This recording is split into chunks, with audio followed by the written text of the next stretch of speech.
ओम शांति। आज संडे है, बाबा की अव्यक्त वाणी है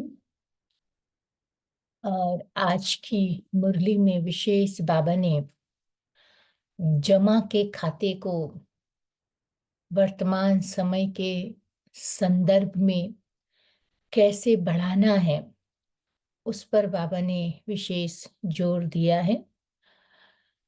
समय प्रमाण बाबा हमें एवर रेडी बनाना चाहते हैं, तो हम अपने को चेक करें कि हम एवर रेडी बने हैं। बाबा ने जो जो जमा के खाते समय प्रति समय हमें बढ़ाने के प्रति ध्यान खिंचवाया है, उसमें हम कम से कम 70% पास हुए हैं। चेक करने की आवश्यकता है, क्योंकि सतयुग में जाना है, ऊंच पद पाना है, तो कम से कम डिस्टिंक्शन मार्क्स तो चाहिए ना।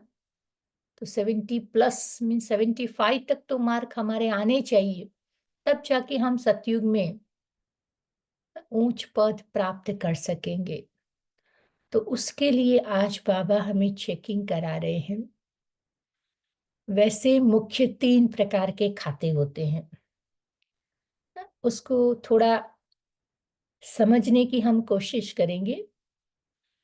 पहला खाता है कि स्वयं के पुरुषार्थ से प्रारब्ध का खाता,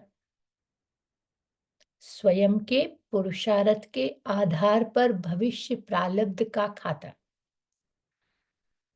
अब हम अपने पुरुषार्थ पर कितना ध्यान दे रहे हैं, हमारे पुरुषार्थ की रफ्तार क्या है, वो चेक करने की आवश्यकता है, क्योंकि पुरुषार्थ के आधार पर ही भविष्य का पद हमारा फिक्स होगा। हम महाराजा महारानी बनेंगे, वारिस बनेंगे, वारिस कुल में आएंगे, रॉयल दास दासिया बनेंगे, शाहूकार प्रजा बनेंगे, साधारण प्रजा बनेंगे, या फिर साधारण दास दासिया बनेंगे। ये सतयुग के विविध प्रकार के पदों का, स्टेटस का आधार हमारा वर्तमान पुरुषार्थ है। जिस प्रकार का हमारा पुरुषार्थ होगा, उसी अनुसार हमारा प्रारब्ध फिक्स होगा। इसलिए संगम के इस समय को हम ऐसे ही व्यर्थ न गवाए, क्योंकि ये बहुत इंपॉर्टेंट समय है, प्रारब्ध जमा करने का समय है। तो इस पर हमें विशेष ध्यान देने की जरूरत है। फिर दूसरा खाता है निस्वार्थ भाव से सेवा द्वारा पुण्य का खाता जमा करना। बाबा ने हमें सेवा के लिए समय दिया है और हम बाबा के घर की, बाबा की सेवा खुशी खुशी से करते हैं। और जो सेवा करते हैं तान मान धन से, उसके परिणाम स्वरूप जो हमारा पुण्य का खाता जमा होता है, वो है दूसरा जमा का खाता। पहला है स्वपुरुषार्थ के आधार पर प्रारब्ध का खाता, दूसरा निस्वार्थ भाव से जो हम सेवा करते हैं उसका पुण्य का खाता, और तीसरा एक खाता है जो हमारे कर्म द्वारा, हमारे व्यवहार द्वारा हम अनेक आत्माओं के पास से जो दुआओं का खाता जमा करते हैं ना, वो तीसरा है। तो ये 3 प्रकार के खाते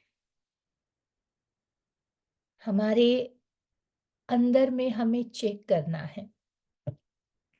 हम समझते हैं कि चलो स्वपुरुषार्थ का खाता हमारा इतना अच्छा नहीं है, पर पुण्य का खाता अच्छा है, दुआओं का खाता अच्छा है, तो 1-2 में एडजस्ट हो जाएगा ना।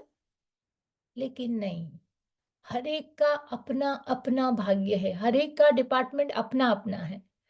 हम दुआओं का खाता जमा करेंगे तो वो दुआओं में ही काम आएगा। हम पुण्य का खाता जमा करेंगे तो वो जो पुण्य की जब जरूरत है तभी वो यूज होगा। इसीलिए हर एक विविध प्रकार के ये 3 खाते जमा करने के लिए हमारा पुरुषार्थ भी उसी अनुसार होना चाहिए। अब हम इसकी अर्थ को समझने की कोशिश करें कि जब हम स्व पुरुषार्थ से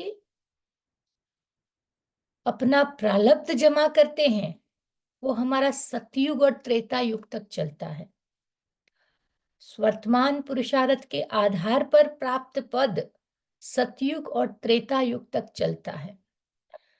लेकिन दूसरा जो हमारा खाता है कि हम निस्वार्थ भाव से आत्माओं की सेवा करते हैं और पुण्य का खाता जमा करते हैं, वो खाता हमारा द्वापर और कलयुग में काम आता है।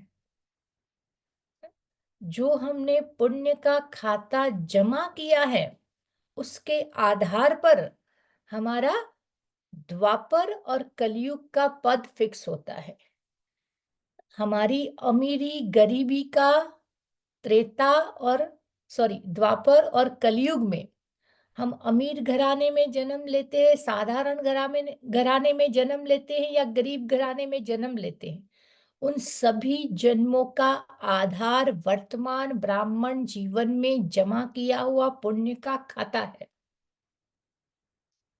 तो हम देखें कि हमने सेवाओं द्वारा पुण्य का खाता कितना जमा किया है।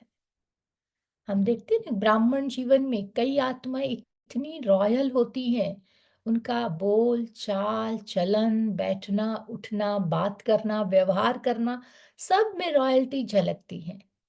और कोई कोई ब्राह्मण आत्माएं ऐसी भी होती हैं, कहीं पर कुछ भी बोल देते हैं, कुछ भी कह देते हैं, अपने शब्दों का ध्यान नहीं रखते, अपने व्यवहार का ध्यान नहीं रखते हैं। व्यवहार होता है उसके आधार पर हमारा भविष्य द्वापर और कलयुग युग के जन्म का आधार बनेगा। तो न सिर्फ हम सतयुग त्रेता का प्रारब्ध जमा कर रहे हैं, लेकिन इस पुण्य के खाते के द्वारा हम द्वापर और कलयुग के जन्मों का भी जमा कर रहे हैं। तो हमारे जमा की क्वालिटी चेक करने की आवश्यकता है। और तीसरा खाता है कि हमारे कर्म द्वारा, व्यवहार द्वारा जो हम दुआओं का खाता जमा करते हैं ना, तो वो दुआओं का खाता संगम युग में अंतिम समय में ये दुआओं का खाता काम आएगा। अंतिम पेपर में जब हमारे सामने चैलेंजिंग परिस्थितियां होंगी, अंतिम समय में प्रकृति के, व्यक्ति के या किसी भी प्रकार के पेपर आएंगे, उस समय जो हमने दुआओं का खाता जमा किया होगा ब्राह्मण जीवन में, वो बल बन करके उस समय ढाल बन करके हमारी रक्षा करेगा। कई बार हम देखते हैं ना, सुनते भी हैं कि किसी का एकदम सीवियर एक्सीडेंट होता है, सारी गाड़ी स्मैश हो जाती है, लेकिन अंदर रहे हुए व्यक्ति बच जाते हैं। तब हम कहते हैं कि कहीं दुआओं का खाता जमा किया था ना, उसके आधार से ये आत्माएं बच गई। तो ये दुआओं का खाता, इसको भी हमें वर्तमान समय जमा करने की आवश्यकता है। ये तीनों प्रकार के खाते अगर हम जमा करते हैं तो हम पूरे कल्प में अपना भाग्य जमा करते। बाबा कहते हैं ये संगम युग रिकॉर्डिंग भरने का युग है, 84 जन्मों की रिकॉर्ड भरने का युग है। तो ये 84 जन्मों का खाता इन 3 प्रकार के खाते के आधार से हम भर सकते हैं। अब जमा के खाते को बढ़ाने के लिए हमारा स्वपुरुषार्थ और सेवा दोनों में बैलेंस की आवश्यकता है। अब जब हमारा स्वपुरुषार्थ और सेवा दोनों में बैलेंस होगा ना, तो कहीं पर लीकेज आने की मार्जिन नहीं रहेगी, हम खाली नहीं होंगे। लेकिन जहाँ स्व-पुरुषार्थ और सेवा में बैलेंस नहीं होता है, कई बार हम सेवा में इतने मग्न हो जाते हैं कि स्व-पुरुषार्थ एक बाजू रह जाता है, और कई बार हम स्व-पुरुषार्थ में इतने लग जाते हैं कि सेवा को ही भूल जाते हैं। कई बार ये भी होता है कि सेवा तो करने में सबको खुशी मिलती है, खुशी-खुशी सेवा करते हैं। लेकिन जब भट्ठी में बिठाओ, हाँ, 4 घंटा, 2 घंटा, तो उस समय मन नहीं लगता है, दिल नहीं लगता है, भट्ठी करने में मज़ा नहीं आती है। तो उसका मतलब ये है कि कहीं न कहीं हमारे अंदर में लीकेज है। उस लीकेज को हमें चेक करने की आवश्यकता है। तो वो लीकेज, 3 प्रकार के लीकेज जिसके कारण हमारा जमा का खाता नहीं होता है, वो 3 मुख्य कारण कौन से हैं? तो पहला है, हम कारण को निवारण न करके कारण को ही महत्व देते हैं, निवारण पर ध्यान नहीं देते हैं। हाँ, समस्या को हाइलाइट करते हैं, समाधान की तरफ ध्यान नहीं देते हैं। तो जब हम कारण के पीछे पड़े रहते हैं, क्यों, क्या, कैसे, ऐसे, वैसे, इन बातों में जब अपने आप को फंसा लेते हैं ना, तो माइंड पर व्यर्थ संकल्प हावी हो जाते हैं। व्यर्थ संकल्पों का प्रभाव आ जाता है, और जिसके परिणाम स्वरूप हमारी मानसिक स्थिति नेगेटिव हो जाती है। और ऐसी नेगेटिव स्थिति में, ऐसी प्रभावित स्थिति में हम समाधान की तरफ फोकस करें, निवारण की तरफ फोकस करें, ये पॉसिबल नहीं होता है। इसीलिए इसकी अगेंस्ट बातें आएंगी, परिस्थिति आएंगे, संस्कारों की टकराव होगी, लेकिन फोकस हमारा निवारण की तरफ था। अच्छा चलो, हो गया, अब इसका क्या करना है? इसका समाधान कहाँ पर है? हाँ, इसका निवारण कहाँ पर है? इस पर जब हम फोकस करना शुरू कर देते हैं ना, तो मानसिक स्थिति, व्यर्थ संकल्प स्टॉप हो जाते हैं, और हमारा फोकस फिर उस पॉजिटिविटी की तरफ जाना शुरू होता है। और जब यहाँ पॉजिटिविटी चलती है, अच्छे विचार चलते हैं, मन शांत और शीतल हो जाता है, तो ऐसे में निर्णय लेना, समाधान करना बहुत सहज हो जाता है। तो इस बात पर हम अंडरलाइन करें कि हम कारण को न पकड़ करके निवारण पर ध्यान दें, समस्याओं में फंसने की बजाय समाधान पर फोकस करें। उसके लिए फिर थोड़ा अभ्यास ये भी होना चाहिए कि बीच-बीच में हम फुल स्टॉप लगाना चालू कर दें। बिंदी, 3 बिंदी का अभ्यास करें। मैं आत्मा बिंदी, बाबा बिंदी और ड्रामा बिंदी। जब ये फुल स्टॉप का बिंदी लगाने का अभ्यास होगा ना, तो भी हमें मदद मिल जाएंगी। दूसरी बात है कि मैंपन और मेरापन।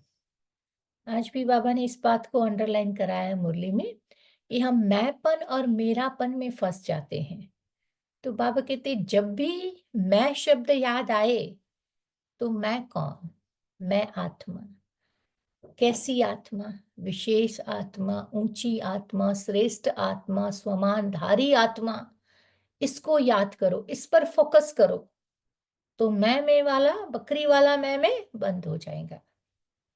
और दूसरा, मेरा, मेरा घर, मेरा पति, मेरा संबंध, मेरा धन, मेरी दौलत, मेरी चीजें, मेरा शरीर, जो मेरे मेरे में जो बुद्धि जाती है ना, उसको ट्रांसफर करके मेरा बाबा, बाबा मेरा पति, बाबा मेरा बेटा, बाबा मेरा सब कुछ, बाबा मेरा संसार।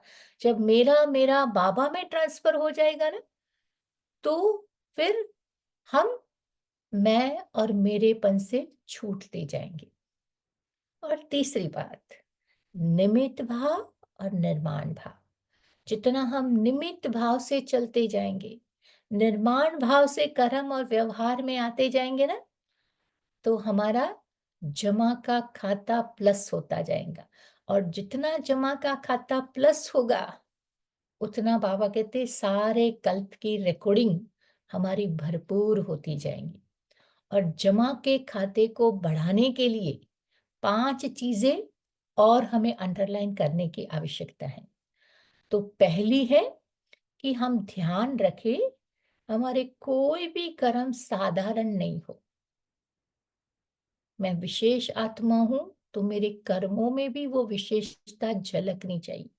अमृत वेले से उठकर रात्रि तक साधारण कार्य करते हुए भी मनसा मेरी ऊंची रहनी चाहिए। मैं साकार बाबा की एक बात आपको सुनाना चाहूंगी कि साकार बाबा एक बार अनाज साफ कर रहे थे। मम्मा बाबा और सभी यज्ञ वत्स बैठ करके सफाई कर रहे थे। तो कुंज दादी बाबा के पास आई कि बाबा, मैंने एक ऑफिसर को कोर्स पूरा किया है, आपसे उसको मिलाना है, तो कब मिलाऊं? तो बाबा ने कहा, यहाँ ले आओ। तो कुंज दादी कहती, बाबा आप ऐसे मिलोगे उससे? तो बाबा ने कहा, क्या बात है, तुम ले आओ ना, उसमें क्या है। अब कुंज दादी ये समझ रही थी कि बाबा बनियन पहन के बैठा है, अनाज साफ कर रहा है, इतनी ऊंची हस्ती को मैं ऐसे साधारण रीति से कैसे मिलाऊं। लेकिन बाबा का आदेश था, तो वो उस आत्मा को लेकर के आई। और वो आत्मा साकार बाबा के पास आई, बाबा ने उसको दृष्टि दी। वो आत्मा इतनी गदगद हो गई, इतनी गदगद हो गई कि उसको अपने बाबा में पिता दिखाई दिया। और वो आत्मा बाबा के चरणों में झुक गई और उसने रियलाइज किया कि ये कोई साधारण आत्मा नहीं है। तो कर्म बाबा साधारण कर रहे थे, लेकिन स्थिति इतनी ऊंची थी कि सामने वाली आत्मा भी उनसे प्रभावित हो गई। तो बाबा हमारे से ये चाहते कि हम हर कर्म करें, नौकरी करे, धंधा करे, बिजनेस करे, दुकान संभाले, सब कुछ काम करे, लेकिन स्थिति हमारी इतनी ऊंची हो कि बात मत पूछो। हमारा हर कर्म मास्टरपीस हो, उस अनुसार अगर हमारी स्थिति है ना, तो हमारा जमा का खाता कदम कदम पर बढ़ता जाएगा। दूसरी बात, स्वमान की सीट पर सेट होकर के कर्म करे। बार बार मुझे याद रहे कि मैं कौन हूं, मैं कैसी हूं। आत्मा के 7 गुणों को याद करके उसकी स्थिति में रह करके हम कर्म और व्यवहार में आएंगे ना, तो हम स्वयं को भी मान दे पाएंगे, स्वयं का भी सेल्फ रिस्पेक्ट कर पाएंगे, औरों को भी सम्मान दे पाएंगे। तो ये दूसरी बात हमें अंडरलाइन करने की आवश्यकता है। तीसरा है, मनसा सेवा को हमें पावरफुल बनाने की जरूरत है। समय प्रमाण बाहर का वातावरण धीरे धीरे नेगेटिव बनता जा रहा है। तो ऐसे में मनसा सेवा के द्वारा अपनी वृत्तियों को शुद्ध और पवित्र बना करके हम अपने आसपास इतना सुंदर पॉजिटिव ओरा बना करके रखे कि बाहर की नेगेटिविटी हमें इफेक्ट ना करे, हम अपने ओरा में सेफ रहे। उस प्रकार से मनसा वृत्ति हमारी होनी चाहिए। इतनी साफ, निर्मल और शुद्ध हमारे विचारों की क्वालिटी होंगी ना, तो हमारा ओरा बिल्कुल पावरफुल होगा, वो किसी से भी प्रभावित नहीं होगा। मनसा पावरफुल होना बहुत जरूरी है। मैं आपको एक कहानी सुनाती हूँ कि एक बार एक राजा था। उस राजा को किसी ने राजा को रात को नींद में एक स्वप्न आया। स्वप्न में कोई साधु उसे कह रहा है कि कल रात को,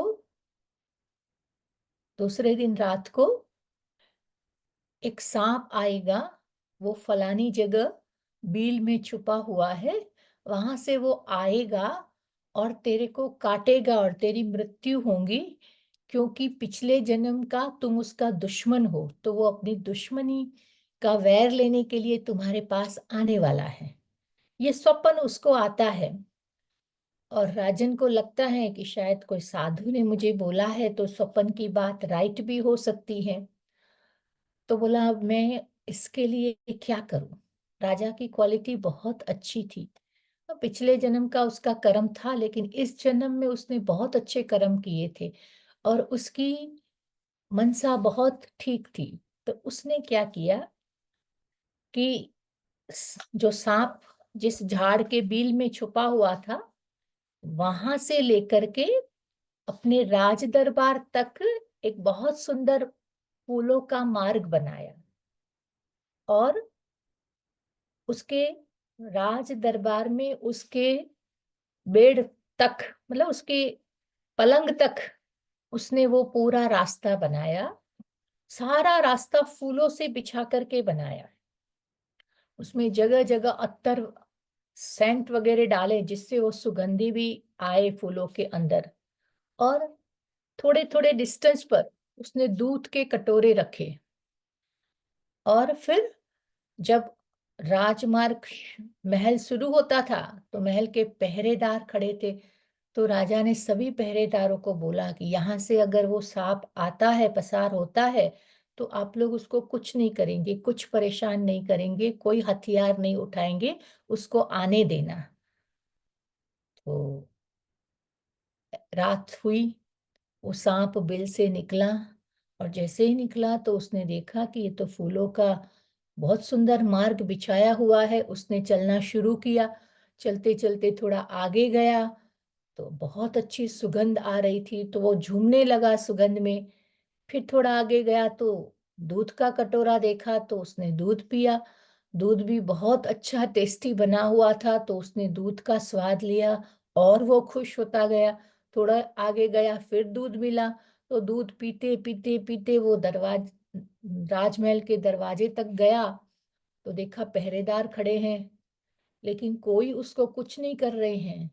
वो जा रहा है तो लेकिन कोई हथियार भी नहीं उठा रहा है उसके तरफ, किसी प्रकार का नेगेटिव व्यवहार भी नहीं कर रहे हैं।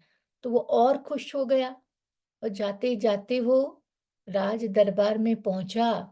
इतने लोग उसको हाथ जोड़ के खड़े थे। और फिर राजा के महल में जा रहा था, उसके कमरे में जा रहा था, तो उसको विचार आया कि जो राजन मेरे प्रति इतना कुछ कर रहा है, तो वो मेरा दुश्मन कैसे हुआ। इसने इतना कुछ, मैं उसको काटने वाला हूं, उसको पता है, फिर भी उसने मेरे लिए इतना किया, इतनी श्रेष्ठ भावना रखी, तो मैं उसको कैसे काट सकता हूँ। वो राजा के पलंग के पास पहुंचा और उसने कहा कि राजन, मैं सच में तुम्हारी ये भावनाओं से प्रभावित हुआ हूं और मैं तो तुम्हें नहीं काट सकता, और ही मैं तुम्हें अपना ये मणि दे रहा हूं और वो मणि तुम्हें गिफ्ट के रूप में दे रहा हूं। तो कहने का भाव कि हमारी भावनाएं औरों के प्रति शुद्ध होती है ना, तो कितना भी सामने वाले का गुस्सा है, कितना भी उसकी नकारात्मक भावनाएं हैं, हम उससे अपने आप को सेव कर सकते हैं। इसीलिए हम मनसा को पावरफुल बनाएं, मनोबल को शक्तिशाली बनाएं और फिर दृढ़ता की शक्ति का प्रयोग करें। चौथी बात, दृढ़ संकल्पधारी बने। कई बार भट्ठी करते हैं, मधुबन जाते हैं, कोई त्योहार आते हैं, तो ऐसे समय पर हम बाबा से संकल्प करते हैं कि बाबा आज से हम ये करेंगे, वो करेंगे। फिर चलते चलते वो संकल्प ढीले हो जाते हैं, सोड़ा ओटर हो जाता है। तो बाबा कहते हैं संकल्प में दृढ़ता लाओ। दृढ़ता क्यों नहीं आती है, उसका भी कारण है कि जब हम करने जाते हैं ना, तो हमें आसपास के लोगों में वो चीज नहीं दिखती है, उनकी कमजोरियां दिखाई देती हैं। ये लोग भी अभी तक इतने साल से ज्ञान में चल रहे, ये भी ऐसे हैं, ये भी ऐसे हैं, ये भी ऐसे हैं। हम उनको देखने लगते हैं ना, तो फिर हमारी दृढ़ता खत्म हो जाती है। दूसरा, जो संकल्प करके हम आए हैं या हमने लिया है संकल्प, उसको बार बार रिवाइज नहीं करते हैं, रिवीजन में नहीं लाते हैं ना, तो भी हमारी दृढ़ता शक्ति खत्म हो जाती है। इसीलिए इस बात पर ध्यान रखें कि दृढ़ता से हम संकल्पों का पालन करें, तो हमारा जमा का खाता बढ़ता जाएगा। और पांचवी बात, बाबा कह रहे थे सफल करो और सफलता पाओ। बाबा ने जो हमें ज्ञान, गुण, शक्ति, समय, संकल्प, ये पांच खजाने जो दिए हैं, उन खजाने को हमें सफल करते रहना है, समय प्रति समय वो खजाने हमारे सफल होने चाहिए। बाबा ने एक मुरली में कहा था कि संगम की 1 मिनट 100 साल के बराबर है, सॉरी 1 वर्ष के बराबर है। संगम की 1 मिनट 1 वर्ष के समान है। तो सोचो, हम 1 मिनट में अपना समय सफल करते हैं, अपना संकल्प सफल करते हैं, अपनी शक्तियां सफल करते हैं, तो 365 दिन का हमारा जमा होता है। एक का अनेक गुणा, जो बाबा कहते हैं, 1 सेकंड 1 मिनट सफल करते हैं तो 365 दिन का खाता हमारा जमा होता है। लेकिन 1 मिनट व्यर्थ की, वेस्ट गया, तो 365 दिन का लॉस भी हो सकता है। तो इन दोनों खातों को बुद्धि में रखते हुए हम जमा के खाते को बढ़ाएं। नहीं तो फिर क्या होगा, जमा का खाता नहीं होगा तो फिर धर्मराजपुरी में हिसाब देना पड़ेगा, और उस समय चित्रगुप्त आकर के हमारा हिसाब मांगेगा। अब चित्रगुप्त कोई साकार में चौपड़ा लेके बैठने वाला नहीं है। चित्रगुप्त माना क्या, हमारी कॉन्शियसनेस में गुप्त रूप में जो पाप कर्मों के चित्र समाये हुए हैं, जो हमने गलत कर्म किए हैं, वो चित्र के रूप में कॉन्शियसनेस में समाये हुए हैं ना। धर्मराज बाबा वो हमें चित्र के रूप में दिखाएगा, सारे के सारे वही हमारा चित्रगुप्त है। और वो उस समय चित्रगुप्त हमारी एक एक भावनाओं को हमें दिखाएगा कि आपने इनके प्रति ये किया, ये किया, वो किया। हम देख देख के इतने डिस्टर्ब हो जाएंगे, इतने डिस्टर्ब हो जाएंगे कि ऐसे फील होगा कि अनेक जन्मों की सजा हम वहां पर भुगत रहे हैं। ये फीलिंग आत्मा को आएंगी। इसीलिए बाबा कहते हैं कि अपने समय, शक्ति, संकल्प, ज्ञान, गुण, शक्तियों को हम समय प्रति समय सफल करते जाए और बाबा को सफलता का हाथ देते जाए। और लास्ट में बाबा कहते हैं कि बाबा के साथ और हाथ को हमेशा अपने साथ फील करो। एक बार एक छोटा बच्चा था, वो बाप का अंगुली पकड़ करके नदी क्रॉस करना चाहता था। तो उसके बाप ने कहा, तुम मेरी अंगुली नहीं पकड़ो, मैं तुम्हारा हाथ पकड़ता हूँ। तो उसने कहा, मैं आपकी अंगुली पकड़ूं या आप मेरा हाथ पकड़ो, एक ही बात है ना। तब उसने कहा, नहीं, तुम मेरी अंगुली पकड़ोगे तो नदी के प्रवाह में अगर तुम अंगुली छूट गई तो कहीं बह जाओगे, लेकिन मैंने तुम्हारा हाथ पकड़ा होगा ना, तो मैं तुम्हारा हाथ किसी भी हालत में नहीं छोड़ूंगा, इसलिए तुम मेरे हाथ में सेफ रहोगे। तो बाबा ने भी हमारा हाथ पकड़ा है ना। बाबा का हाथ कौन सा है, बाबा का श्रीमत का हाथ है। अगर श्रीमत का हाथ हमारे साथ है तो हमारा माया भी कुछ नहीं कर सकती है और हम बाबा के पास सेफ रहेंगे। तो ये बातें जमा के खाते को बढ़ाने का आधार है, तो उसको हम अंडरलाइन करेंगे तो मैं समझती हूँ कि हम बहुत सक्षम बनते जाएंगे, जमा के खाते को भरपूर करते जाएंगे। तो सुनते हैं आज की बाबा की वाणी। 29/9/2024 के बाबा के अव्यक्त महावाक्य हैं। रिवाइज कोर्स 3/2/2002 की बाबा की अव्यक्त वाणी है। टाइटल में बाबा कहते हैं, लक्ष्य और लक्षण को समान बनाओ और सर्व खजानों में संपन्न बनो। लक्ष्य और लक्षण को समान बनाओ, सर्व खजानों में संपन्न बनो। आज सर्व खजानों के मालिक अपने खजानों से संपन्न बच्चों को देख रहे हैं। हर एक बच्चा सर्व खजानों से संपन्न है, और जो संपन्न होता है उनकी निशानी सदा प्राप्ति स्वरूप तृप्त आत्मा दिखाई देती है। जो संपन्न है, भरपूर है, वो सदा तृप्त, संतुष्ट दिखाई देती है। सदा खुश नजर आएंगी क्योंकि भरपूर है।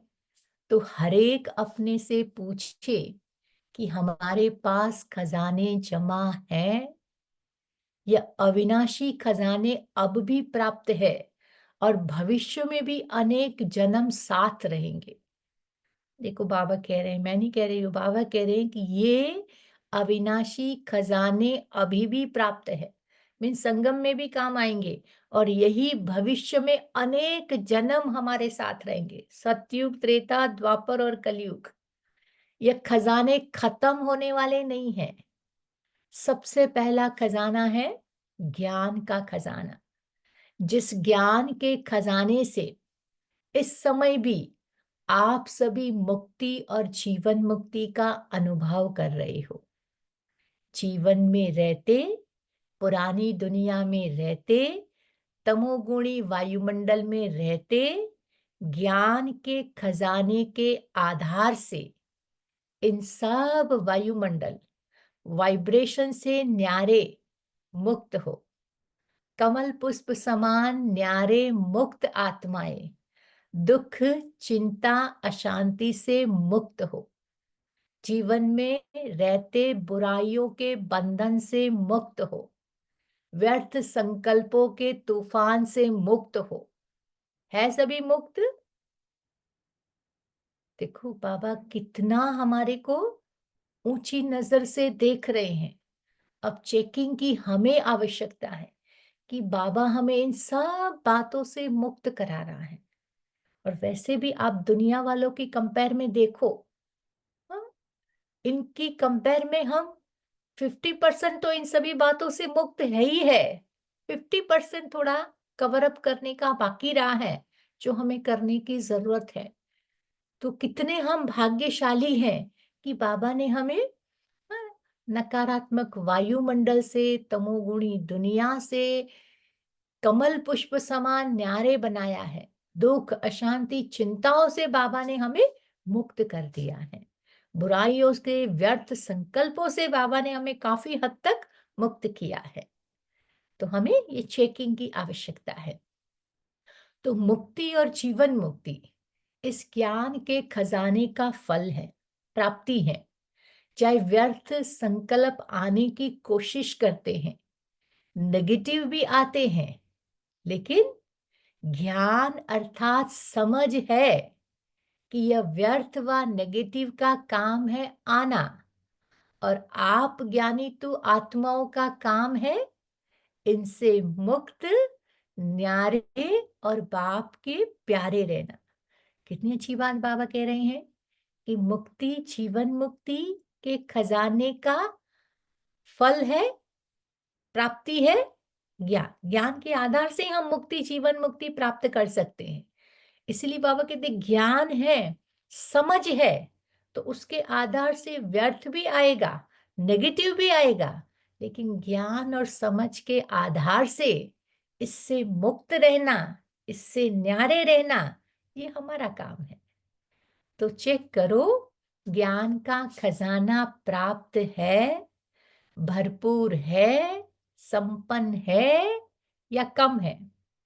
अगर कम है तो उसको जमा करो, खाली नहीं रहना। बाबा को कितनी चिंता है, बोला खाली नहीं रहना, इसको जमा करो। ऐसे ही योग का खजाना, जिससे सर्व शक्तियों की प्राप्ति होती है। तो अपने को देखो, योग के खजाने द्वारा सर्व शक्तियां जमा हैं। सर्व, एक भी शक्ति अगर कम होगी ना तो समय पर धोखा दे देगी। आप सबका टाइटल क्या है? क्या है? मास्टर सर्वशक्तिवान। तो शक्तिवान नहीं है, सर्वशक्तिवान है। तो सर्व शक्तियों का खजाना योग बल द्वारा जमा है, भरपूर है, प्राप्ति स्वरूप है या कमी है? अगर कमी है तो क्यों? तो अभी अपनी कमी को भर सकते हो, अभी फिर भी चांस है, अभी थोड़ा मार्जिन है, हलचल शुरू नहीं हुई है, फिर संपन्न करने का समय समाप्त हो जाएगा और कमी रह जाएगी। तो चेक करो, एक एक शक्ति को सामने लाओ और सारे दिन की दिनचर्या में चेक करो कि अगर परसेंटेज भी कम है, और फुल पास नहीं कहेंगे क्योंकि आप सबका लक्ष्य है ना, किसी भी बच्चे से पूछते हैं कि फुल पास होना है या हाफ पास, तो सभी कहते हैं ना, हम तो सूर्यवंशी बनेंगे, चंद्रवंशी नहीं बनेंगे। तो आपका क्या विचार है, चंद्रवंशी बनेंगे? बाप दादा बहुत अच्छा तख्त देंगे, बनेंगे चंद्रवंशी? इंडिया वाले सूर्यवंशी बन जाए और फॉरेन वाले चंद्रवंशी बन जाए, बनेंगे? नहीं बनेंगे ना। सूर्यवंशी सभी को बनना है ना, बनना ही है। ये बाप दादा चिट चैट कर रहे हैं। जब सूर्यवंशी बनना ही है, दृढ़ संकल्प है, निश्चय है, बाप से और स्वयं से प्रतिज्ञा कर ली है, तो अब से, बाबा अंडरलाइन करा रहे हैं, अब से किसी भी शक्ति की परसेंटेज कम ना हो। अगर कहेंगे कि सरकमटेंस अनुसार, समस्याओं अनुसार परसेंटेज में कम रह गई, तो 14 कला बन जाएंगे। इसलिए आजकल बाप दादा चारों ओर के सभी बच्चों को पोतामेल रजिस्टर चेक करा रहे हैं। बाप दादा के पास भी हर एक का रजिस्टर है, क्योंकि समय के अनुसार पहले ही बाप दादा बच्चों को सुना रहे हैं कि समय की रफ्तार अनुसार अभी कब नहीं कहो, अब नहीं तो कब नहीं। तो बाबा कहते ये देखो कि जो भी करना है वो अभी करना है, कब हो जाएगा कर लेंगे, होना तो है ही, ये नहीं सोचो, होना तो है नहीं, अभी अभी करना ही है, क्योंकि समय की रफ्तार तीव्र हो रही है। इसलिए जो लक्ष्य रखा है ना, बाप समान बनने का, फुल पास होने का, 16 कला संपन्न बनने का, तो बाप दादा यही चाहते हैं कि लक्ष्य और प्रैक्टिकल में लक्षण समान हो। जब लक्ष्य और लक्षण समान हो जाएंगे दोनों, तभी बाप समान सहज बन जाएंगे। तो चेक करो, हो जाएगा, बन जाएगा, ये है अलबेलापन। जो करना है, जो बनना है, जो लक्ष्य है, वो अभी से ही करना है, अभी ही बनना है। कभी शब्द नहीं लगाओ, अभी अभी। तो बाबा कह रहे ज्ञान का खजाना, योग का खजाना और धारणाओं का भी खजाना है, जिससे गुणों का खजाना जमा हो जाता है। धारणाओं पर ध्यान देते हैं ना, तो गुणों का खजाना जमा हो जाता है। गुणों में भी जैसे सर्व शक्तियां हैं, ऐसे ही सर्व गुण भी हैं। सिर्फ गुण नहीं, सर्व गुण। हमारी क्वालिफिकेशन में भी क्या है, सर्व गुण संपन्न, 16 कला संपन्न। तो सर्व गुण है, या सोचते हो कि एक दो गुण कम हुआ तो क्या हुआ, चलेगा? बाबा कहते नहीं चलेगा। तो सर्व गुणों का खजाना जमा है, कौन से गुण की कमी है उसको चेक करके भरपूर करो। चौथी बात है, बाबा कहते सेवा। सेवा द्वारा सभी को अनुभव है कि जब भी पंसा सेवा या वाणी द्वारा व कर्म द्वारा भी सेवा करते हो ना, तो उसकी प्राप्ति आत्मिक खुशी मिलती है। तो चेक करो, सेवा द्वारा खुशी की अनुभूति कहाँ तक है। अगर सेवा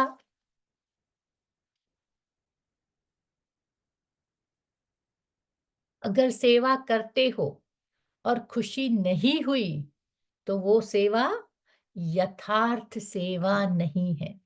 सेवा में कोई न कोई कमी है, इसीलिए खुशी नहीं मिलती।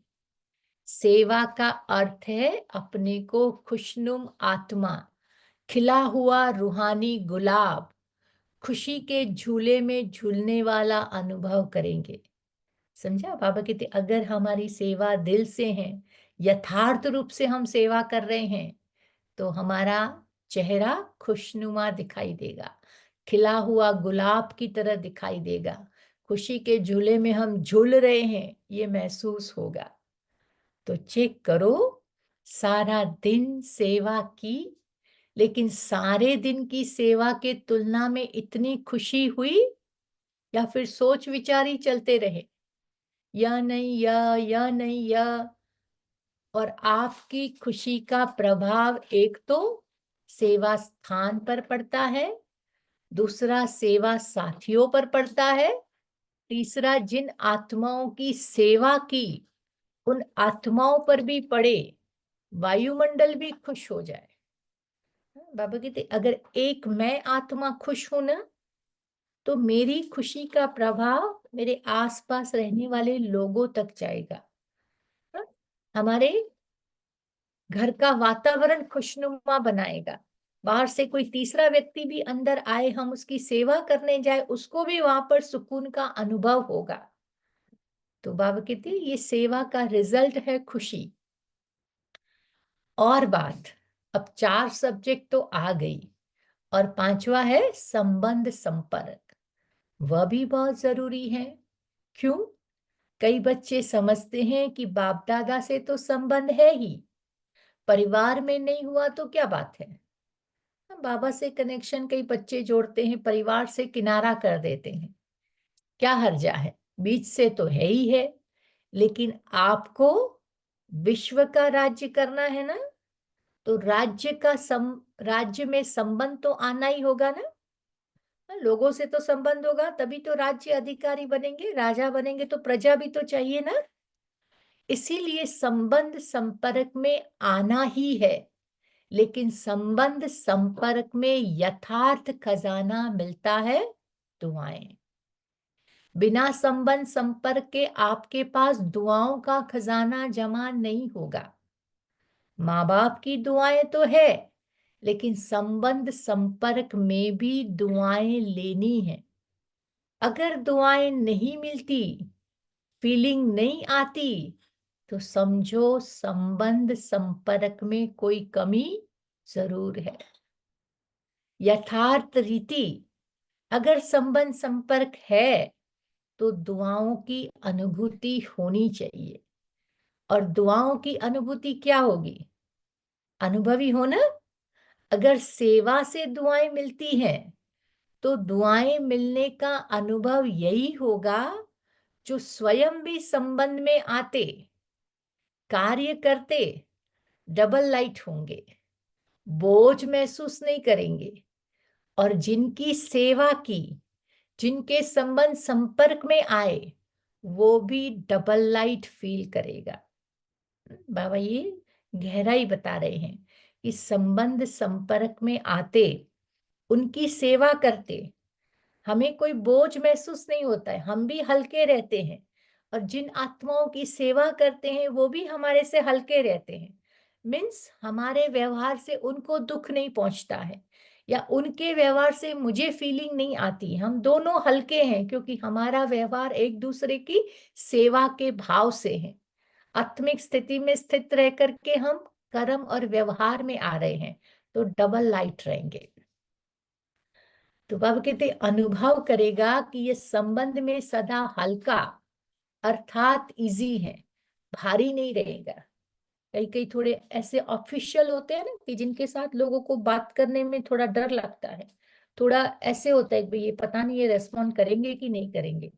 तो ये एक प्रकार की फीलिंग हमारे से लोगों को आए, तो ये भी बाबा कहते संबंधों में हम हल्के नहीं हैं। संबंध में आऊं नहीं आऊं, क्या करूं। लेकिन दुआएं मिलने के कारण दोनों तरफ नियम प्रमाण कर रहे हैं, ऐसा इजी भी नहीं। फिर करने खातिर हम संबंध निभा रहे हैं, निभाने के खातिर निभा रहे हैं, हाय हेलो कर रहे हैं, ऐसे नहीं। जैसे कहावत है ना, ज्यादा मीठे पर चींटियां बहुत आती है, तो इतना इजी भी नहीं, लेकिन डबल लाइट रहेगा। फिर कई कई आत्मा ऐसी होती है ना कि जब संबंध में इतने क्लोज हो जाते हैं ना, तो इतने मीठे बन जाते हैं ना कि लोग उनके आसपास रहते हैं। और फिर कभी कोई ऐसी सिचुएशन आती है, कोई ऐसा धक्का लगता है, तो फिर उनसे डिटैच हो जाते हैं। इसीलिए बाबा कहते बैलेंस, न इतने मीठे बनो न इतने कड़वे बनो। तो बाप दादा कहते हैं कि अपने खजाने चेक करो, समय दे रहे हैं, अभी समाप्ति का बोर्ड नहीं लगा है, इसलिए अपने खजाने को चेक करते चलो और बढ़ाते चलो। बाप दादा का बच्चों से प्यार है ना, तो बाप दादा समझते हैं कि कोई भी बच्चा पीछे ना रह जाए, हर एक बच्चा आगे से आगे जाए। चलते चलते दे अभिमान आ जाता है, स्वमान और दे अभिमान। दे अभिमान का कारण है स्वमान में कमी हो जाती है, और दे अभिमान मिटाने का बहुत सहज साधन है। दे अभिमान आने का एक ही अक्षर है, एक ही शब्द है, वह भी जानते हो ना? दे अभिमान का एक शब्द कौन सा है? मैं। अच्छा, तो कितना बारी मैं कहते हो? सारे दिन में कितनी बारी मैं बोलते हो? कभी नोट किया है? अच्छा, एक दिन नोट करके देखना। बार बार मैं शब्द तो आता ही है, लेकिन मैं कौन? पहला पाठ, मैं कौन? जब दे अभिमान में मैं कहते हो ना, लेकिन वास्तव में मैं कौन हूं? आत्मा हूं या देह? आत्मा ने देह धारण की है या देह ने आत्मा धारण की है?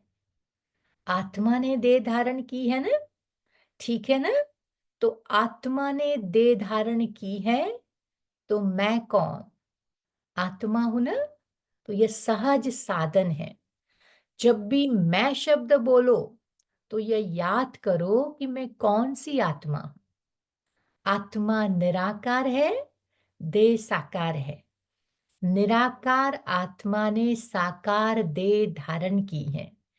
तो जितना बारी भी मैं शब्द बोलते हो ना, उतना समय यह याद करो कि मैं निराकार आत्मा इस साकार में प्रवेश किया है। जब निराकारी स्थिति याद होगी ना, तो निरअहंकारी स्वतः बन जाएंगे, देहभान खत्म हो जाएगा। तो यही पहला पाठ, मैं कौन, ये स्मृति में रख करके मैं कौन सी आत्मा हूं, आत्मा याद आने से निराकारी स्थिति पक्की हो जाएगी। और जहां निराकारी स्थिति होगी, वहां निरअहंकारी और निर्विकारी तो हो ही जाएंगे। पहला पाठ, आत्मा की स्थिति निराकारी, ये पक्का हो गया, तो निरअहंकारी और निर्विकारी तो हो ही जाएंगे। तो कल से नोट करना, जब मैं शब्द कहते हो तो क्या याद आता है? मैं श्रेष्ठ आत्मा, मैं ज्ञान स्वरूप आत्मा, मैं प्रेम स्वरूप आत्मा। और जितनी बारी मैं शब्दों को यूज करो, उतना बारी निराकारी, निरअहंकारी और निर्विकारी स्वतः हो जाएंगे। अच्छा, आज यूथ ग्रुप आया है। यूथ तो बहुत है। बाप दादा यूथ ग्रुप को वरदान देते हैं कि सदा आबाद रहना, एक भी खजाना बर्बाद नहीं करना, आबाद रहना, आबाद करना। लौकिक गुरु लोग आशीर्वाद देते हैं, आयुष्यवान भव। बाप दादा कहते हैं कि शरीर की आयु तो जितनी है उतनी रहेंगी, इसीलिए शरीर के आयु के हिसाब से आयुष्यवान भव का वरदान नहीं देते हैं, लेकिन ब्राह्मण जीवन में सदा आयुष्यवान भव, ब्राह्मण बने रहो। क्यों? क्योंकि ब्राह्मण सो देवता बनेंगे, तो आयुष्यवान तो होंगे ना। यूथ की एक विशेषता होती है, बाबा कहते हैं ब्राह्मण से भी देवता बनेंगे, देवता है तो है ही आयुष्यवान, 150 साल की आयु है। इसलिए बाबा कहते ब्राह्मण जन्म में बने रहेंगे, तब तो जाके देवता बनेंगे ना। इसलिए बाबा ये वरदान दे रहे हैं। यूथ की एक विशेषता होती है। आप यूथ अपनी विशेषता को जानते हो? क्या विशेषता होती है जानते हो? क्या विशेषता है आप में? तो किसी ने जवाब दिया, जो चाहे वो कर सकते। तो बाबा ने कहा, अच्छा कर सकते हो, अच्छी बात है। दुनिया के हिसाब से कहते हैं कि यूथ जिद्दी बहुत होते हैं, जो सोचते हैं वो करके दिखाएंगे। वह लोग उल्टा कहते हैं। लेकिन यहाँ ब्राह्मण जिद्दी नहीं है, लेकिन अपनी प्रतिज्ञा पर पक्के रहने वाले हैं, हटने वाले नहीं हैं। ऐसे यूथ हो ना?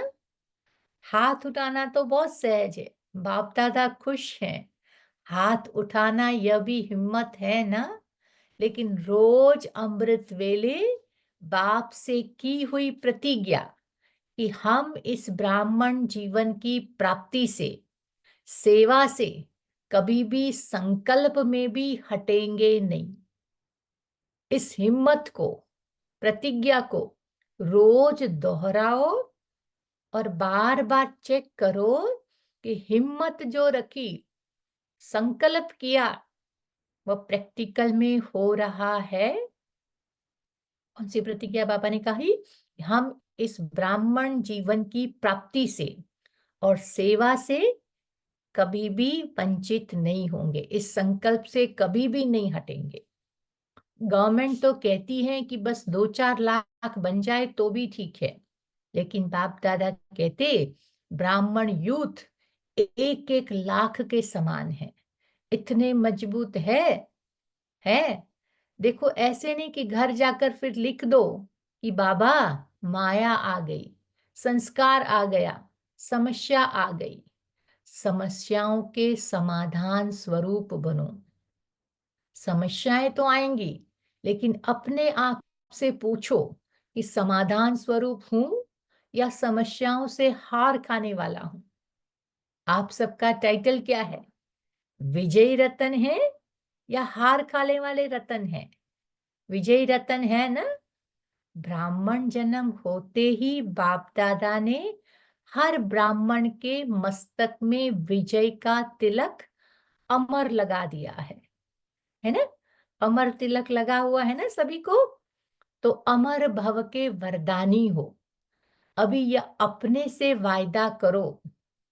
ऐसे तो वायदा कहलाएंगे, करवाएंगे तो सब कर लेंगे, लेकिन अपने मन से, अपने आप से वायदा करो कि कभी भी संस्कार के वश नहीं होंगे। जो बाप के संस्कार, वो मुझ ब्राह्मण आत्मा के संस्कार, ये पक्का करो, कभी भी संस्कार के वश नहीं होंगे। जो बाप के संस्कार, वो मुझ आत्मा के संस्कार। जो द्वापर कलयुग के संस्कार है, वो मेरे संस्कार नहीं है, क्योंकि वो बाप के भी संस्कार नहीं है। यह तमोगुणी संस्कार ब्राह्मणों के संस्कार है, नहीं है ना? तो आप कौन हो? ब्राह्मण हो ना? तो बाप दादा को भी यूथ ग्रुप पर नाज है। देखो, दादियों को भी यूथ ग्रुप पर नाज है। दादी को प्यार है ना यूथ से, एक्स्ट्रा प्यार है। कुमार है सुकुमार, कुमार नहीं सुकुमार है। एक एक कुमार विश्व के कुमारों का परिवर्तन करके दिखलाने वाले हैं। अच्छा, कुमारों को काम दे, हिम्मत है, करना पड़ेगा। कुमारियां करेंगी तो काम दे रहे हैं, ध्यान से सुनना। तो जो अगली सीजन होगी, अगली सीजन में कुमारों को ऐसे ही स्पेशल प्रोग्राम रखेंगे। लेकिन भी है, ज्यादा काम नहीं देते हैं।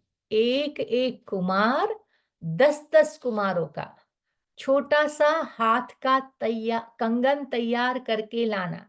हाथ में कंगन पड़ता है ना? तो ब्रह्मा बाप को सदैव हाथ में फूलों का कंगन डालते हैं। तो एक एक कुमार, कच्चे कच्चे नहीं लाना, 10-10 पक्के कुमारों को लेकर के आना। तो मधुबन में आए, फिर घर जाए तो बदल जाए, ऐसे नहीं। ऐसे पक्के बना करके लाना जो बाप दादा देख देख कर कहे, वाह कुमार वाह, वाह कुमार वाह। ऐसे तैयार है? करेंगे? ऐसे करेंगे? थोड़ा सोचो। ऐसे ही हाथ नहीं उठा लो, करना पड़ेगा, बनाना पड़ेगा। डबल फॉरेनर्स भी करेंगे ना? डबल फॉरेनर्स में कुमार हाथ उठाओ। तो आप भी 10 लाएंगे ना? फॉरेनर्स भी लाएंगे ना? इंडिया वाले भी लाएंगे। फिर जो फर्स्ट क्लास क्वालिटी लाएंगे उनको इनाम देंगे।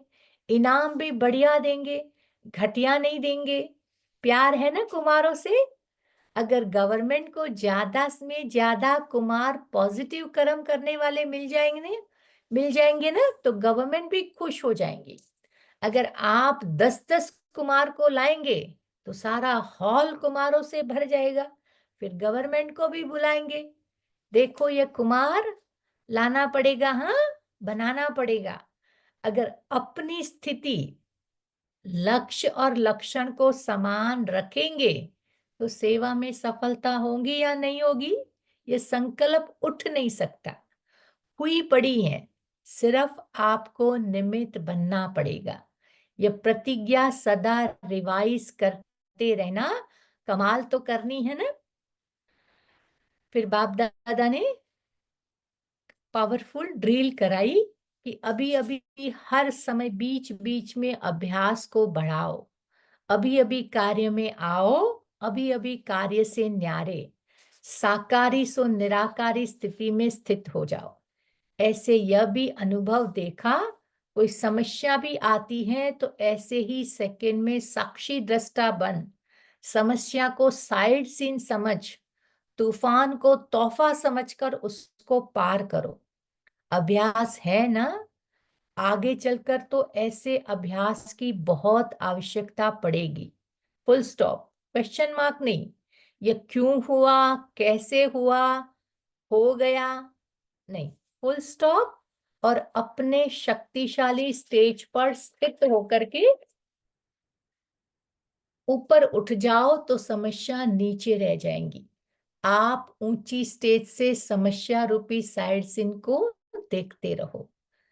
अच्छा, चारों ओर के सर्व खजानों से संपन्न आत्माओं को, सदा हर समय प्राप्तियों से भरपूर, मुस्कुराते हुए हर्षित रहने वाली आत्माओं को, सदा बाप से की हुई प्रतिज्ञा को जीवन में प्रत्यक्ष करने वाले ज्ञानी तु आत्माएं, योगी तु आत्माएं, बच्चों को सदा लक्ष्य और लक्षण को समान करने वाले बाप समान आत्माओं को, सदा हर समय सर्व खजानों का स्टॉक और स्टॉप लगाने वाले तीव्र पुरुषार्थी श्रेष्ठ आत्माओं को बाप दादा का, दिलाराम का दिल से याद, प्यार और नमस्ते। हम रूहानी बच्चों की रूहानी बाप दादा को याद, प्यार, गुड मॉर्निंग और नमस्ते। फिर आज का वरदान है, परिस्थितियों को शिक्षक समझ उनसे पाठ पढ़ने वाले अनुभवी मूर्त। कोई भी परिस्थिति में घबराने की बजाय थोड़े समय के लिए उसे शिक्षक समझो। परिस्थिति आपको विशेष 2 शक्तियों के अनुभवी बनाती हैं। एक तो सहन शक्ति और दूसरा सामना करने की शक्ति। ये दोनों पाठ परिस्थिति से पढ़ लो तो अनुभवी बन जाएंगे। जब कहते हो ना, हम तो ट्रस्टी हैं, मेरा कुछ भी नहीं है, फिर परिस्थितियों से घबराते क्यों हो? ट्रस्टी माना सब कुछ बाप के हवाले कर दिया, इसीलिए जो होगा वह अच्छा ही होगा। इस स्मृति से सदा निश्चिंत और समर्थ स्वरूप में रहो।